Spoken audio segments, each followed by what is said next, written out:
is swaddled. Kind of. I also have one of my space shirts, so which is applicable. Both of these are applicable to this video, to this movie review. So, time to discuss the most recent addition to the Pixar cinematic universe, however you want to put it. Elio, which came out this year. Just took me a little while to get around to reviewing it, because this is not one of the ones that I went and saw in theaters. My dad and I didn't watch it until it was on Disney Plus. And I have to admit, when I first saw a lot of the trailers for it, I wasn't super like, oh my god, I really want to go see that. It just didn't look all that as appealing to me as a lot of the other Pixar movies did, as Elemental did, as some of the other more recent ones did. To be clear, I still ended up enjoying this one quite a bit after, once I saw it, and I was just like, okay, well, let's see what we got here. And then like, okay, this has a lot more depth to it than the trailers originally showed, with just some kid obsessed with wanting to be abducted by aliens, and then it happens. So, obviously, once you're in the movie, you get a lot more context for things. So, let's just dive into the movie. So, the movie starts where we are introduced to young Elio Solis, who is unfortunately very recently orphaned, and he now lives with his aunt, or tia, Olga, who is actually an Air Force major. So Elio is a young boy, and I don't remember if we ever get an exact, age on him. We see him as like a little kid at the beginning of the movie, and then they like kind of jump ahead a few years later. So he's a little kid at the beginning of the movie, like little, like probably maybe 6, 7-ish range. And him and his aunt works at one of the Air Force bases. In, I think it was Montez. I didn't catch what specific state they were in, although there's a beach, so I guess it might have been Florida, or it might have been somewhere on the East Coast. I'm not sure. But they are visiting one of the space museums that is there. And she is trying to, she's trying to connect with him. She's trying to learn to understand him a bit more. She does love him, but he is has very regressed into being very quiet, given the circumstances. Assumedly his parents died in an accident, but we're not exactly sure what happened. And so we get that, and Elio ends up wandering off in the museum while Olga is discussing something with one of her colleagues, and Elio wanders off, and he ends up finding his way into a closed exhibit that is actually about the Voyager 1 spacecraft, which is a spacecraft that was sent out in, I want to say, the 70s. That was the Voyager 1 spacecraft that was designed to, it had recordings of stuff all over the world. It had a ton of information about humanity and stuff like that on it. And it was, designed to continuously broadcast a signal that would be able to try to communicate with any type of extraterrestrial life that would be out there. So this gets sent off into space back in the 70s and has been drifting ever since. I don't know if we have a location on where it might be. I'm not sure. But this is something that is a real thing that exists. Unless, I guess, maybe it fell into a black hole or burned up in the sun. I'm not sure. No idea. I don't know if it's still physically out there or not. But they have this, thing, and Elio ends up seeing this thing, and he's hearing the narration about the Voyager 1 spacecraft and everything. Fun fact, and this is something I'll point out again at the end of the video for the casting. The narration that they have here, the person who is narrating this, is Kate Mulgrew, who name may not sound super familiar right off the bat. She is Captain Janeway in Star Trek Voyager and in the Star Trek, franchise. Captain Janeway. And she is one voicing this because, of course, her ship is the Voyager. So it's kind of designed to be a reference to that. So they have, nice reference there. She's doing the narrating for it. And Elio is just kind of laying on the ground, laying on the floor, looking up at this. And it's just kind of like this whole thing of like, the question that's being asked is like, are we alone? And that's something that very resonates with Elio as a little kid that has just lost his parents and thinks that he is very alone in the universe. And his aunt finds him and she's like, oh, thank God, but you can't wander off like that. And he's like, what was that? And like, I was assuming she explains it to him a little bit.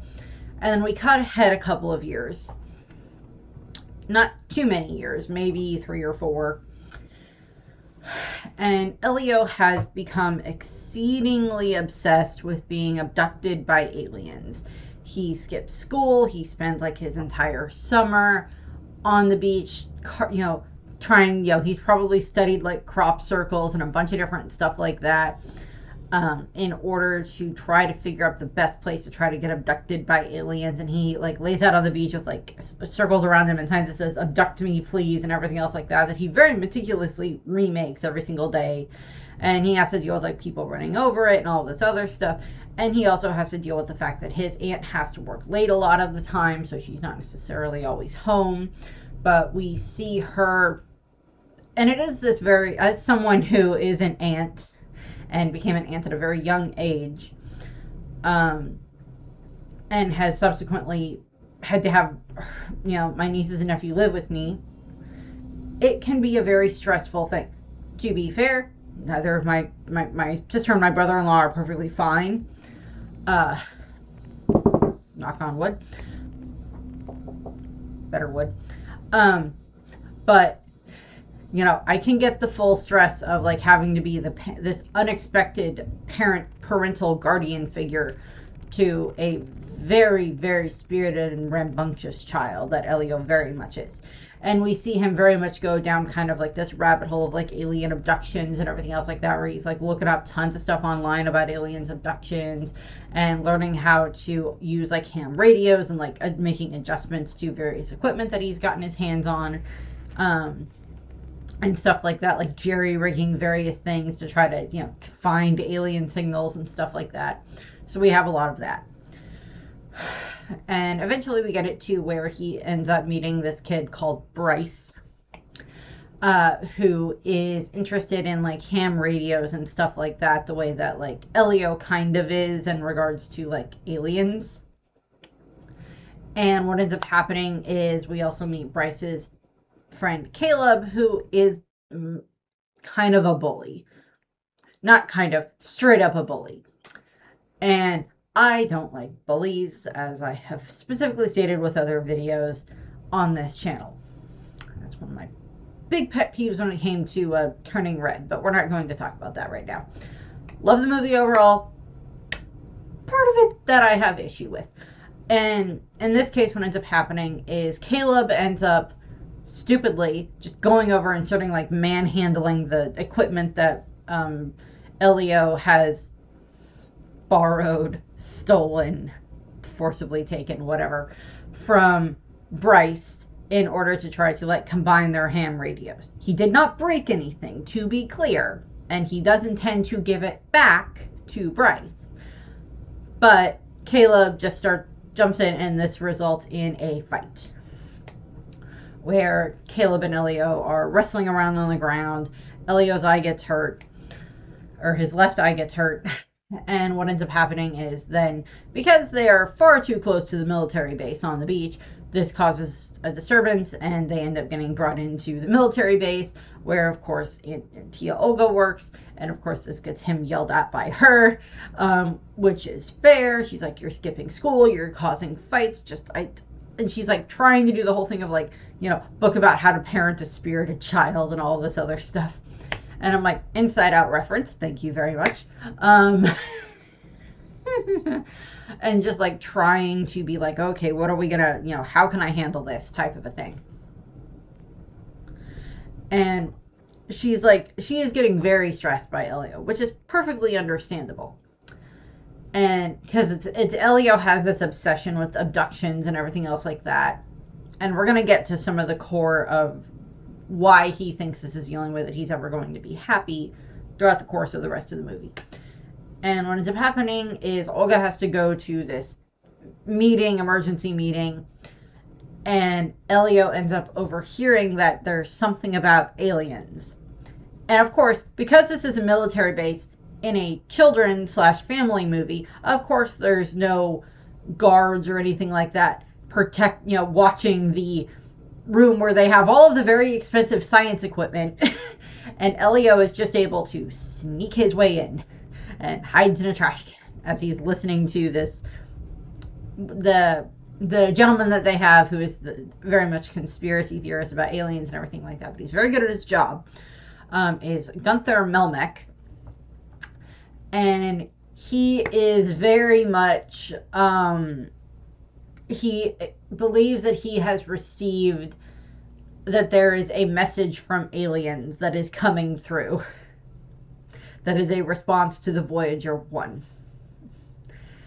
And he is like so ready for like how to set this up and how to send back a reply and all this other stuff. And just Olga and all the rest of their colleagues are just like, oh God, Melbeck, why are you doing this to us? This is not something that we need to deal with right now. And Olga is just like, I am on my last legs right here, my last shred of, shred of sanity here. And like they send Melmac home and say, just take a couple of days off, type of thing. And they send him home, and like all the adults filter out of the room. Elio sneaks out of the trash can, sneaks over to the desk, and essentially sends out the message of like, hi, this is Elio Solis of Earth. Blah blah blah blah blah. This is stuff about me, and please come to Earth and blah blah blah blah blah. Goodbye, I love you, or love you, goodbye, or whatever it ends up being that he phrases it and sends off the message.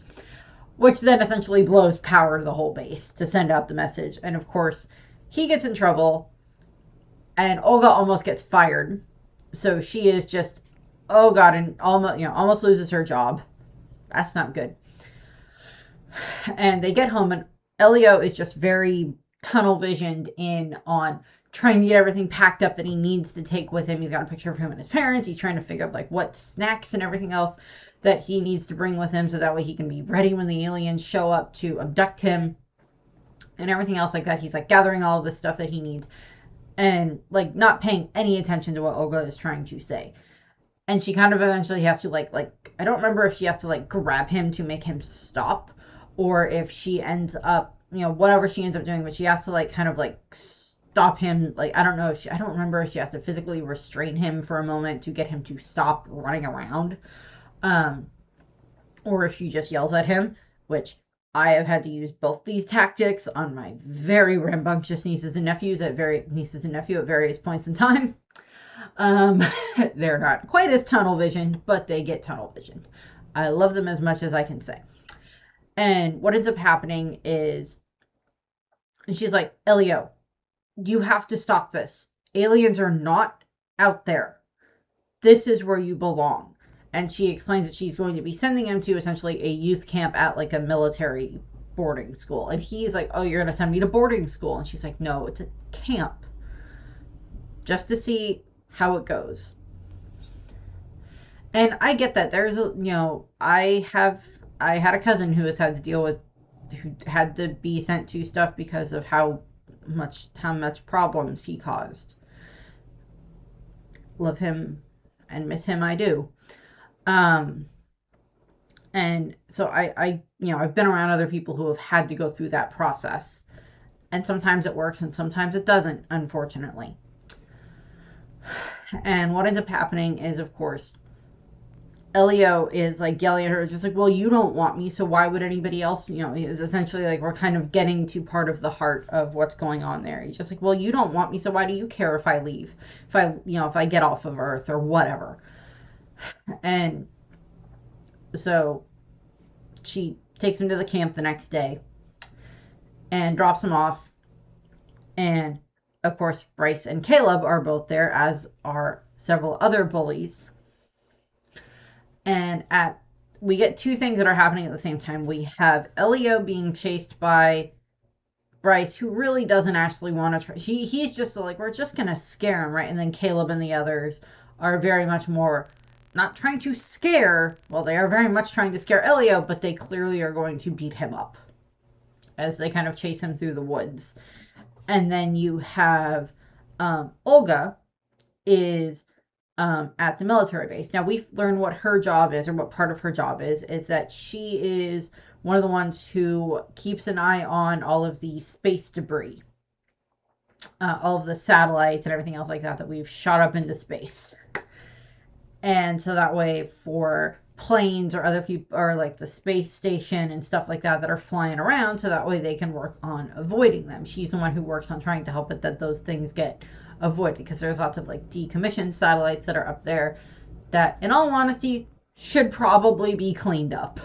And that would probably prevent a lot of other ones just from falling to Earth and causing more problems. But that's just my opinion. And so we kind of get a look at what she does, which is important and will pay off later in the movie. So Elio is being chased through the woods by these bullies. And Bryce, to his credit, is kind of trying to stop them. And Olga, all the equipment starts going off, and she's getting all these very strange readings. And like scans and everything else like that are showing up in the atmosphere. And like, which again would freak me out too. And all the system ends up going off essentially, and it like sends this message of like, bring us your leader, please, type of a thing. And like Elio is about to start, is about to get beat up by Caleb on the beach.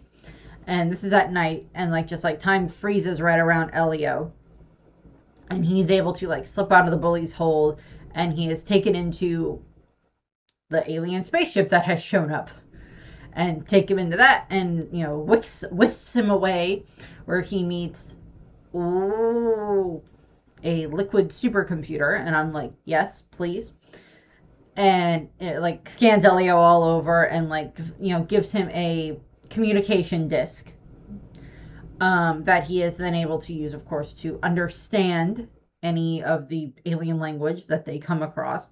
And it also helps with like, it can adjust your gravity, it can make you warmer, colder, various other things. And what ends up happening is he is then ushered into the Communiverse, which is a place where aliens from all these different worlds share their knowledge. Now, I love how many different fun designs they came up with so many of these aliens, because it very much follows more the Star Wars rule of the way that aliens can end up looking, as opposed to the Star Trek rule, where a lot of them are very humanoid.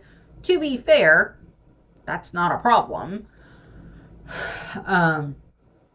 But more the Star Wars rule of like so many different sizes and shapes and weird languages and all this other stuff that we see with and like weird powers, and some of them are more animal based and some of them are more inanimate object based and stuff like that. So Elio is introduced to them, and he is introduced to the three main ambassadors that he ends up interacting with. Are Ambassador Helix, who is this kind of little purple guy who kind of has a British accent.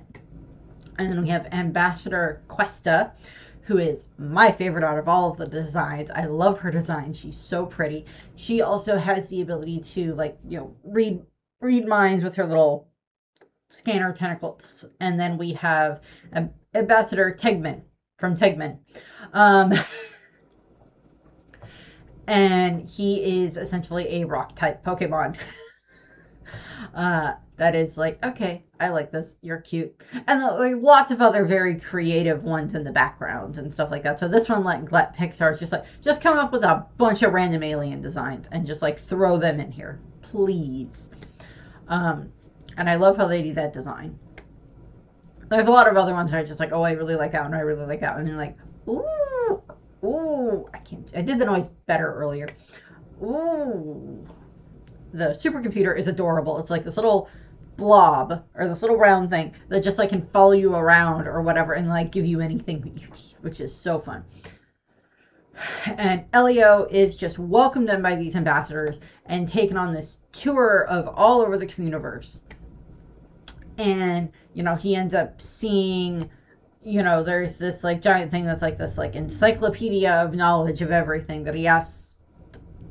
It's like, do you want to know the secret of life and everything?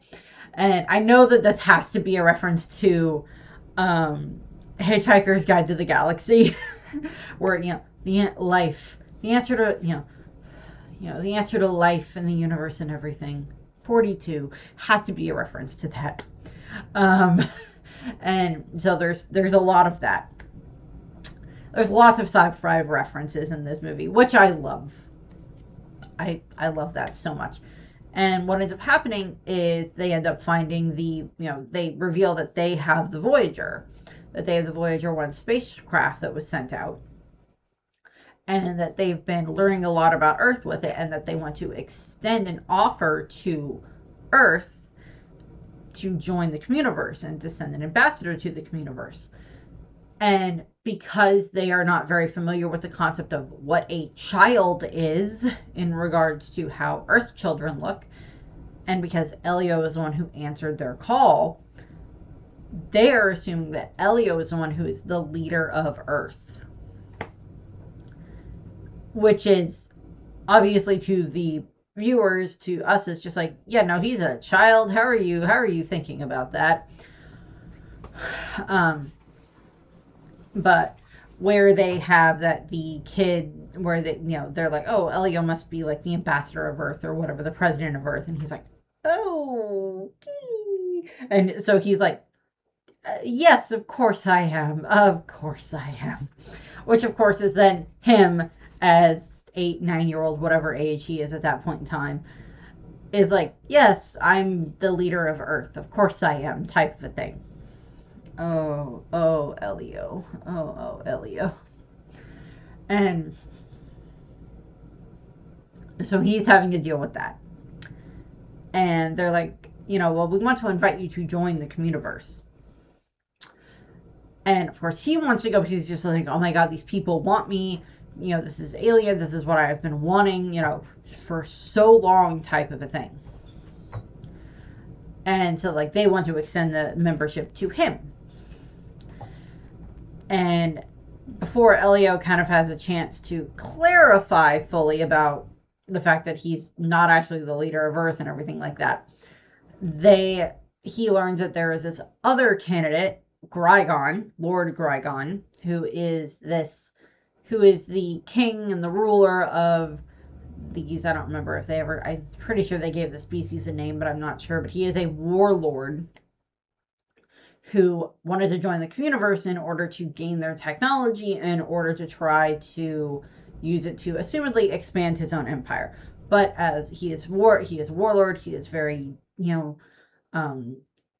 very violent and everything else like that. And of course, those others in the Communiverse are unfortunately kind of spineless. To be fair, some of them don't look like they have spines, but they do appear very spineless in this regard, for the fact that they are unwilling to stand up to him, that they are unwilling to try to use, their technology in order to be like, no, you cannot join us. We have determined that you are not the type of person that we want in our Communiverse, because you are dangerous and you are violent and you clearly are not a good fit for this. To be clear, if the aliens in the Communiverse actually did the proper research on Earth, and in regards to the way that we treat each other as a whole and everything else like that, I don't quite think that they would be wanting to, I don't think they would be making that offer to us either, which is kind of my overall opinion when it comes to aliens anyway at the moment. I'm like, we have not figured out our own shit on this planet, so there is no way aliens of any kind should be wanting to try to come and try to have us join some type of Space Federation or whatever other variation you want to go with. It's like, yeah, no, we're still trying to work out our own messes on this planet before we try to go anywhere beyond that. Um, Sadly. It's like, yeah, I don't know if I would be part of a group that wants to invite us to be a part of it when we haven't figured out our own problems. So Grygon flies off, threatens that he will be back to conquer the Communiverse, by force, flies off. All the ambassadors are just freaking out and they are ready to just essentially run to the edge of the universe and turn the lights off so Grygon can't find them. And then Elio, because he's about to be sent back to Earth, is like, I can go talk to him. I can try to deal with this. Please, please, please let me go deal with this. And he is like, of course I know how to do conflict negotiation and all this other stuff. And they're like, okay, well, when he returns, we'll send you as an ambassador to, we'll send you as a representative to go and speak with him and deal with all this. And if you succeed, then we will, of course, induct you as an ambassador once you get Grygon to leave, type of a thing. So we get a couple of things that happen. We get, I did it better earlier. I don't know why I can't do it again. Takes Elio to have a clone made of Elio with cloning clay.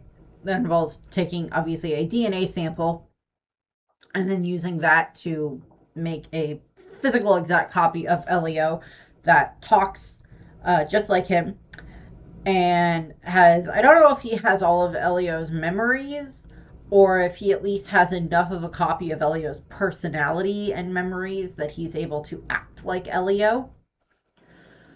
Or at the very least, act like Elio to people who may not be as familiar with him.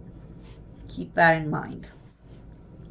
So what ends up happening is, and the clone Elio comments on Elio's low self-esteem. It's just like, well, do you want me to keep going with, the low self-esteem and everything else like that? And I'm like, ouch, that would hit really bad. It's just like, my own clone thinks that I have low self-esteem.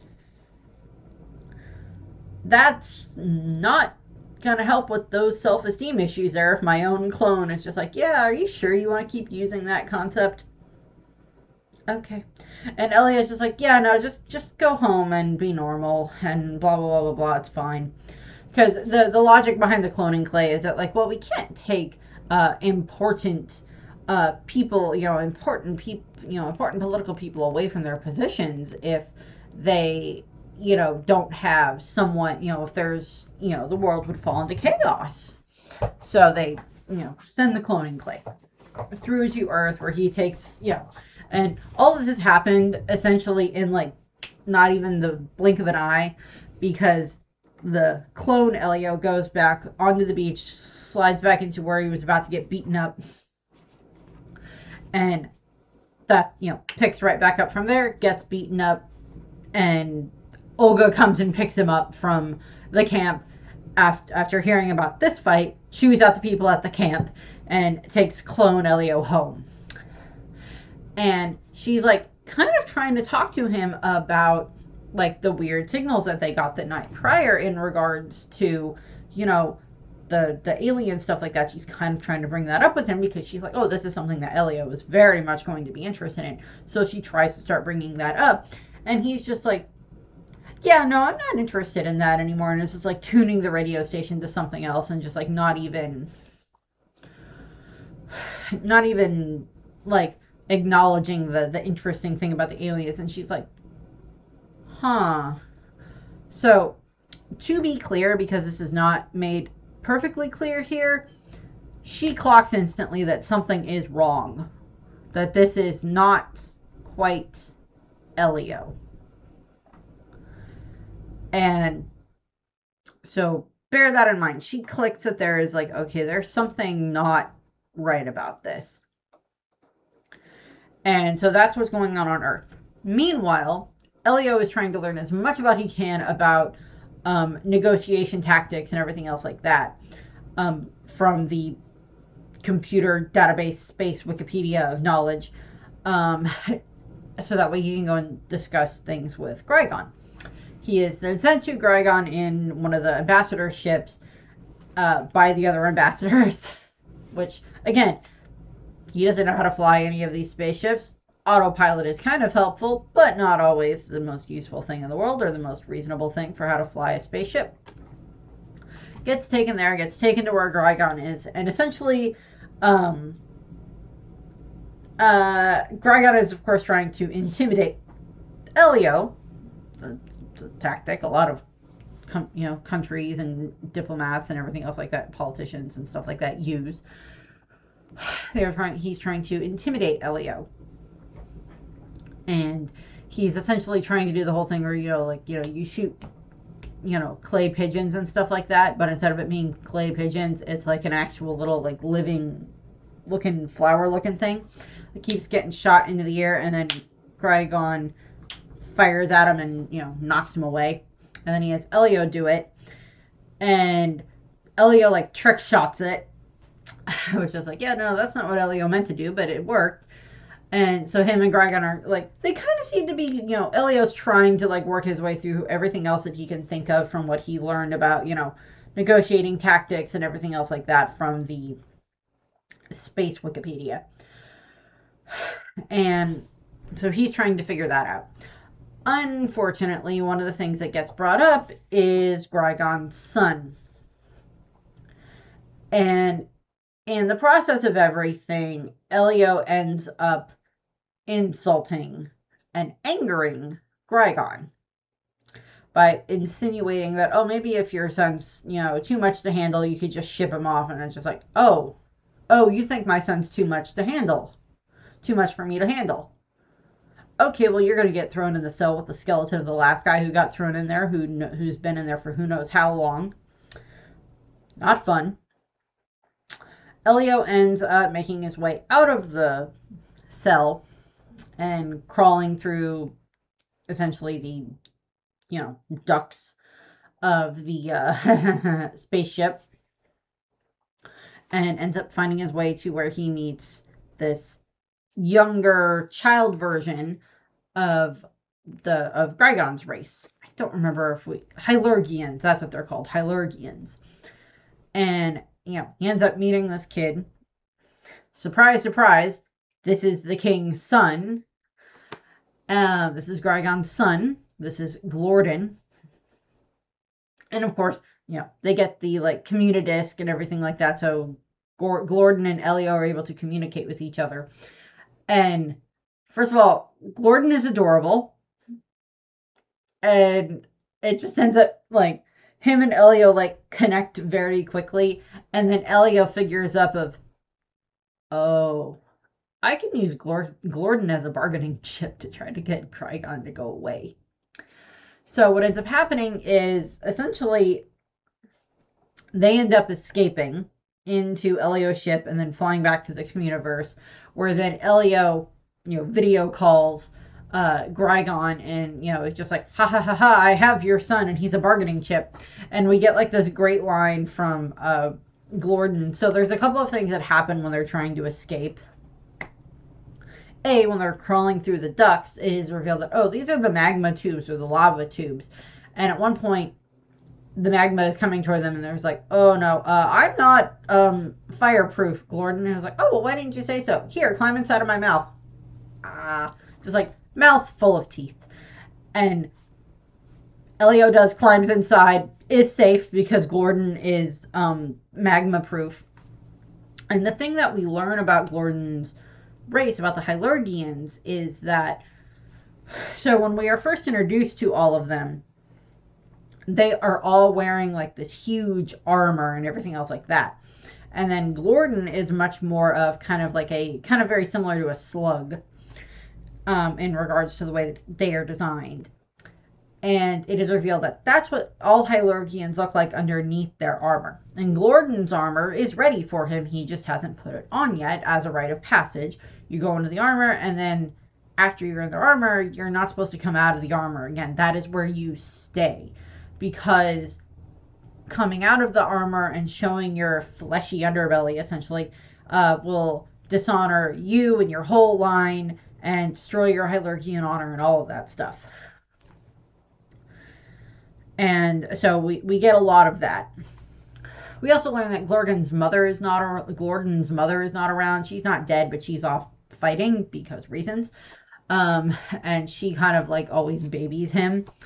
And we also learn that like Gordon really doesn't want to fight. He doesn't want to be, this warrior and everything else like that his father is, and a bunch of that. That's not what Gordon wants to be. And of course, that is what Grygon wants Gordon to be, because that's what all Hylargians are. So there's that big disconnect there. And Elio trusts Gordon with a secret of like, I'm actually a kid from Earth and blah, blah, blah, blah, blah, blah, blah, blah. And Gordon's like, oh, okay. And at one point, Elio asks Gordon if he wants to be a bargaining chip, and Gordon's just like, I've never been a bargaining chip before. I've been a liability, a disappointment. I've also been an enigma, a problem, a headache, and he's just like listing off a bunch of this in regards to things that his father has probably called him, or that he's heard the guards talk about in regards to the way that Gordon acts, unfortunately. So they get back to the Communiverse, and Elio has a video call with Grygon, threatens Gordon, and it's just like, come here, take your son back, and Gordon's like, make him swear on his Hylargian honor, and it's just like, and swear on your Hylargian honor that you will never come back to the Communiverse. And Grygon is like, fine. And so he's getting ready to show up. And of course, what ends up happening is Elio and Gordon just end up running around all over the Communiverse, just having a ton of fun. Elio learns that Gordon, that his species needs to have a much higher regulated body temperature, so they have one of the Communidiscs is able to make Gordon stay warmer all the time, so that works for that. And then they just run all over the Communiverse, having a ton of fun. Just oh my god, just so much fun all over the Communiverse. Like kids on Halloween just running amok all over the place. Overeating on sweets and all this other stuff. And Elio is like, he's, all the ambassadors like, oh, Elio, that was wonderful. This is going to go great. You'll make Grygon go away, and you'll be an ambassador. It'll be wonderful. So they're going through all of that. Elio and Gordon are running around, and then they have this moment where they're sitting and talking, and they kind of confide in each other that they both feel lonely for various reasons. Elio is like, the only people who wanted me are gone, but I don't know. What if there's nothing about me to want? And again, I don't know what it's like to be an orphan. I don't ever want to know that feeling. And I know that there are tons and tons of children out there who know that feeling, and that is a very hard feeling no matter how that ends up happening. It's like, well, the people who made me didn't want me, and it's like my parents are gone, and my aunt doesn't really seem to want me as the way that he's thinking. So he's like, I thought someone in space would want me, type of a thing. And what ends up happening is Gordon is, of course, he doesn't want to become a war machine like his father. So Elio decides, how about this? We send a clone version of you back to your dad that can be his ideal son. So that way you are able to then stay here in the Communiverse with me. So they can stay together. It's just like, oh, yay, that'll work. So they had to go where the cloning clay is. And while that has been happening, we have cut back to Earth at one point in time to where we see clone Elio. And like he's outside like pruning one of the plants, one of the hedges and everything else like that. And Olga is inside talking to one of her friends, and it's like a 180. He's so different and everything else like that, type of a thing. And clone Elio ends up cutting off, I think it's his thumb. And of course he just picks it back up and sticks it back on. Nobody notices this. Olga does not notice this. Neither does her friend. So we have that. And we cut to where, Elio and Gordon, like, they look in on what the clone's doing. And, like, Olga seems so much happier with the clone than she had been with Elio. And so Elio takes that hard. But they're like, okay, well, let's get the clone made of Gordon. So they get the clone made. The clone is going to be given to Qui-Gon so he can have his, little perfect little child that he wants as warmonger. And then the real Gordon is put inside of Elio's ship to keep him safe. And on Earth, back on Earth, we check in again with clone Elio and Tia Olga. And like they're discussing all of this about like dinner and all of this other stuff. And like she sends him off to bed. And like she's just, acting very happy and all this other stuff. And she like, kisses him on the top of the head. And he the clone Elio goes to bed, and she pulls out that she had grabbed one of his hairs, and she goes into her room, and her room or her office, and we see that she has just been like, okay, something is definitely not right about my nephew. This is not my nephew, type of a thing. So she's like looking through all these different possibilities of like what it could be. And she's got like changelings, which is a reference to like children being taken and replaced by fairies, brainwashing, all this other stuff that I love, that she's just like, there is something wrong with my nephew.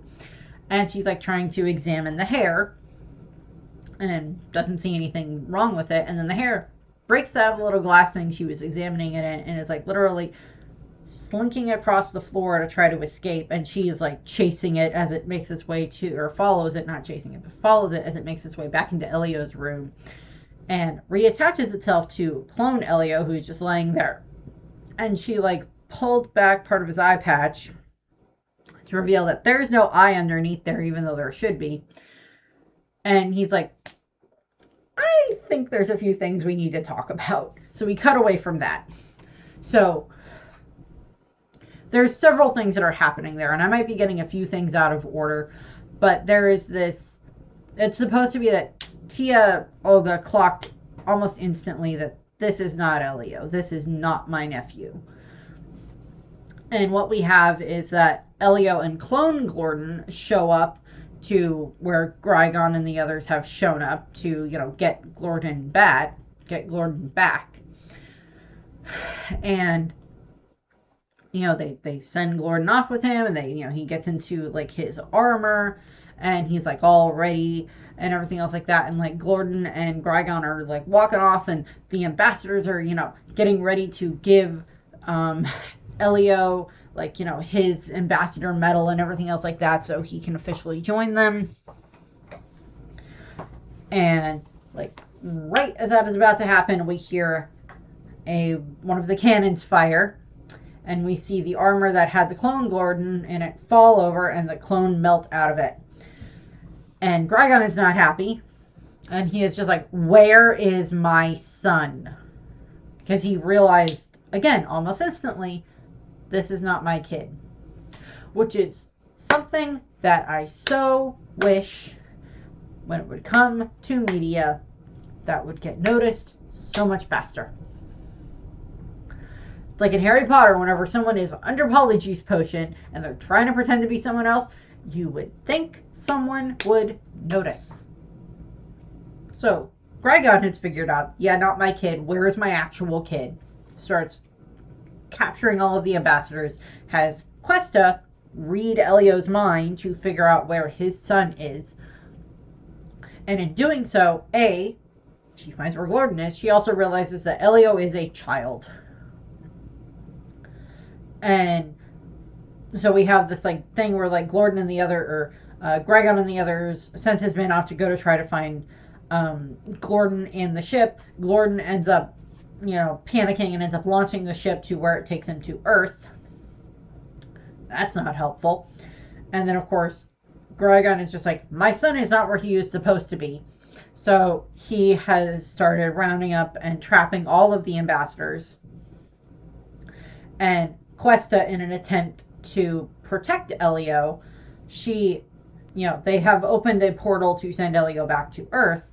She, like, as she's being grabbed by Qui-Gon, she kind of, like, knocks Elio through the portal to send him back to Earth. And so he falls through the portal as, like, all of the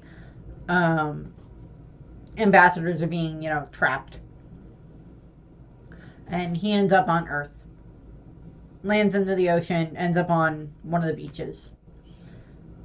It's revealed this is the same beach that is where he keeps going to try to get abducted.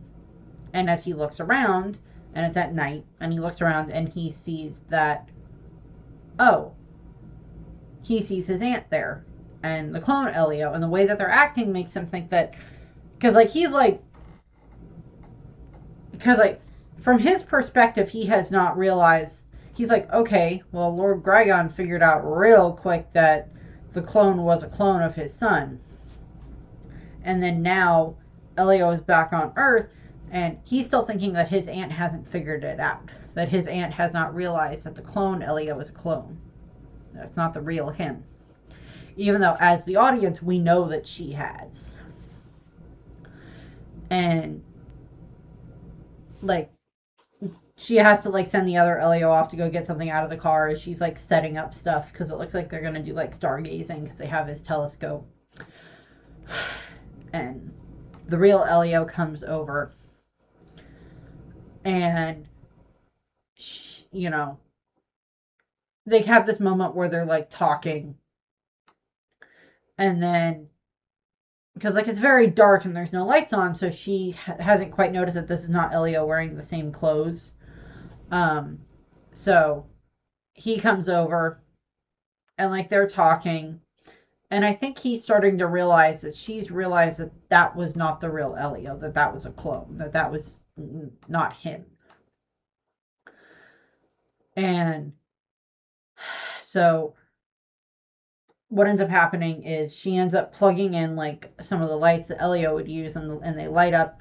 And on the ground around him, it says, aliens, please bring him back, and, like, the same type of concentric circle type of a things that Elio would make on the beach. And she's looking over at Elio, and she's realizing, maybe this is him. And she, like, pulls away his eye patch to reveal, that he does have an actual eye there. And she's just like, oh, thank God. And she just, like, hugs him and everything else like that. So it's like they are reunited in that regard, and they are, like, reconciling. Clone Elio runs over, and it's just like, hey, you're back. Yay. There's something going on at the base. Which is, like, right behind them. And what ends up happening is that Gordon in the spaceship has actually crash landed on Earth. Spaceship has been grabbed, taken in by the Montez space area, space camp, base, taken in there. And they're like, okay, so that's where Gordon is. That's where my ship is like Elio's explaining this. And so like, okay, well, we need to find a way to get inside. So the other Elio ends up revealing that, like, okay, well, since you don't need me anymore, I'm going to go through my decomposition cycle. And, like, they realize that'll work as a distraction. So they essentially have him sneak in. And we have, like, literally a horror movie moment happening here, where he, like, finds his way over to, like, where there's some of the guards guarding one of the side entrances, and he, like, makes his way over, grabs onto one of them, and then just literally starts to melt. And, like, oh God, that would freak anybody the F out. And, like, Olga's like, oh God, and Elio's like, oh God, that's cool. And, like, they run inside as, like, the clone melts, as, like, drawing so many of everybody's attention as the clone is melting. They get inside, hide in one of the hazmat suits, get inside of the area where they have the spaceship. Elio's the only one who can get inside, so he opens it and gets inside, and they find Gordon in there. And Gordon, his disc got broken, so it's not regulating his body temperature the way that it should be. It's not keeping him warm. And so Elio is trying to figure out a way, okay, well, we got to keep Gordon warm, and you have to figure out a way out of here. The guards show up, hold them at gunpoint, essentially, and Olga reveals that she has actually been trying to learn how to speak Elioese, which is this kind of made-up language that Elio and his parents used to speak with each other. And she didn't really want to learn how to use it. And she has revealed that now she is learning how to speak it. And Elio is so happy about this, and essentially results in, on 3, she's like, in Elio, she's saying, on three, throw the ice cream. And he's like, ice cream? And it's like, helmet is what he's trying to say, is what she's trying to say. So he throws the helmet at the guards. They get knocked out of the ship. They close the door, and then they start firing up the little round spaceship to get out of there. They get out of the military base and they get up into the atmosphere, and they're like, okay, well, and Elio's like, set course for the communiverse. And it's just like, cannot, there are too many obstacles in the way. And it's just like, oh, that's not good. And so they have, because there's like so much of the space debris. And he's like, well, this is what you do. This is what you do every day. And he's looking at Olga, and she's like, yeah, but I have all of my computers and equipment and everything else like that. I don't have that here. And so what ends up happening is, via alien technology, whatever, they're like, okay, well, we need someone who we can speak to on the ground who has access to that type of equipment. And via connections, it connects their ship to Bryce, who is using his ham radio. And so they ask Bryce for help, and the Bryce reveals, oh yeah, well, there's this guy in our community who is like very big into aliens and blah blah blah blah, because like they're kind of talking about like the spaceship, and it is revealed to be Melmek.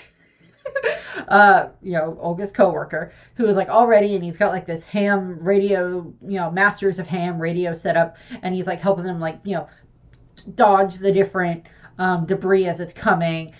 And then like that radio goes silent, so they can't communicate with that, so they keep getting bombarded. And we have like this moment where it's just like everything is just going very quiet, and like Glorden is in the background, and like he's very cold. He's slowly he's getting hypothermia.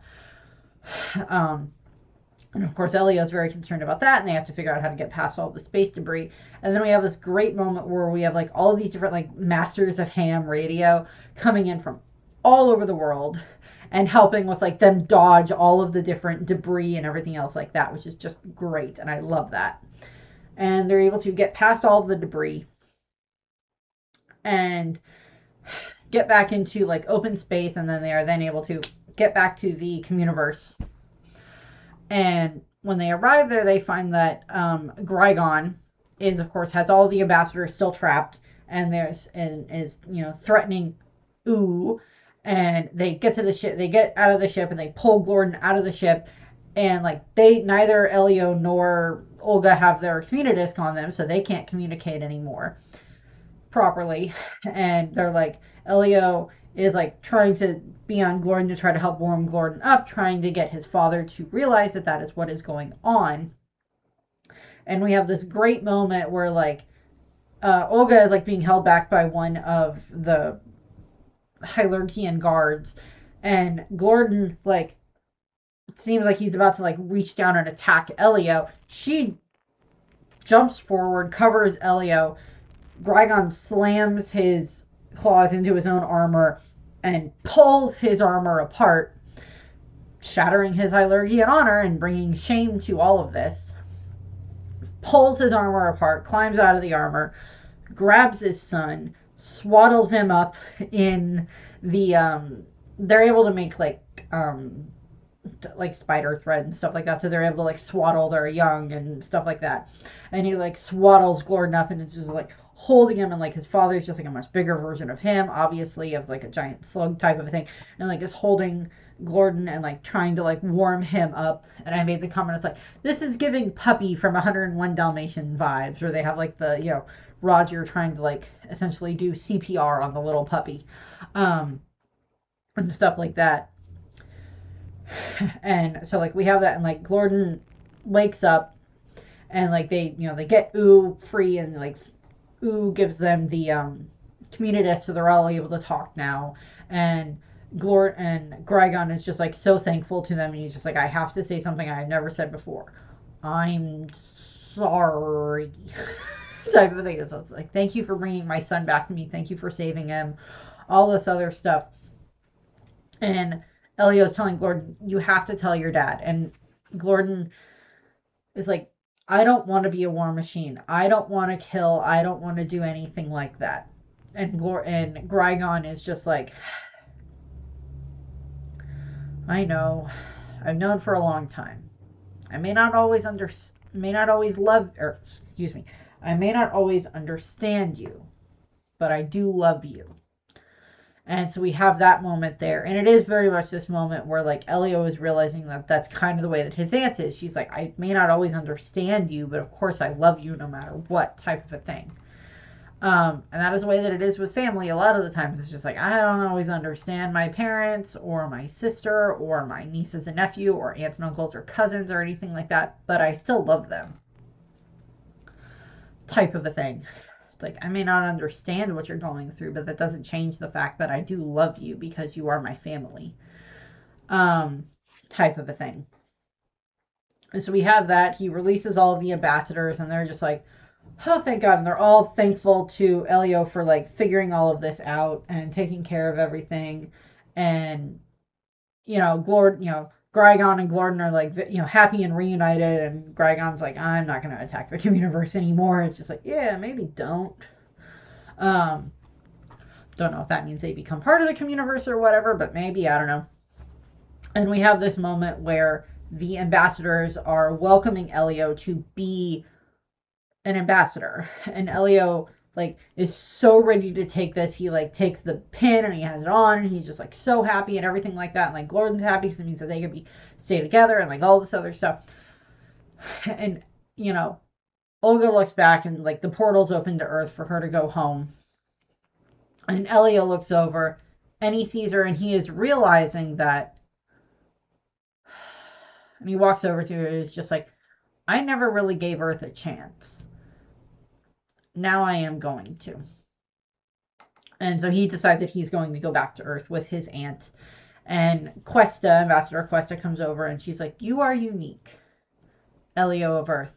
And unique can feel like alone, but you are not alone. And it's like, you are still a friend of the Communiverse, type of a thing. And, like, they, get ready to send him and Olga back to Earth. And, he gets to say goodbye to the other ambassadors, and he gets to hug Glorden one more time. And, so they're best friends, and they get sent back to Earth, and, everything is all set and ready for that. And, they go back to Earth, and of course, the Communiverse ship just, like, shows up somewhere over, like, the eastern seaboard, and, like, just everybody is outside going, like, oh my God, type of a thing. Like, the people at the base, Mel Mack in his garage, Bryce up at the camp are just like, as this giant ship pops up out of nowhere. And I'm like, yeah, good luck hiding that one on the evening news. And, like, Elio and Olga are, like, landed back on Earth, perfectly safe. And we have this great voiceover that is happening that is archival footage, archival audio of Carl Sagan. It's an ancient human theme. You can find it in variety in virtually every culture, in religion, folklore, superstition, and now in science. The search for life elsewhere is remarkable in our age, because this is the first time that we can actually do something besides speculation. We can send spacecraft to nearby planets. We can use large radio telescopes to see if there is any message being sent to us lately. And it touches to the deepest of human concerns. Are we alone? And it's like, it's this great voiceover that they have there. Rest in peace, Carl Sagan. Great, great scientist. And, that's how the movie ends with, oh yeah, no, aliens are definitely real. Now we just got to figure out how the heck this is going to work, type of a thing. And then, we get through the credits, and then we have, like, a post-credit scene or a mid-credit scene that is Elio and Bryce on the beach. They have now become friends, and they're using their ham radios to contact Glorden, and the trio are communicating with each other that way. So that's just, like, a great way to end the movie, to show that, like, Elio now has a human friend, and he has Glorden, and now the three of them can be friends. So we have that, which is great. Now we have cast, and I apologize to anybody whose names I am about to butcher because I haven't necessarily heard them before. So we have Jonas Khabib, as Elio Solis. We have Zoe Saldana as Olga Solis. You would, of course, know her as Gamora from frickin' Guardians of the Galaxy.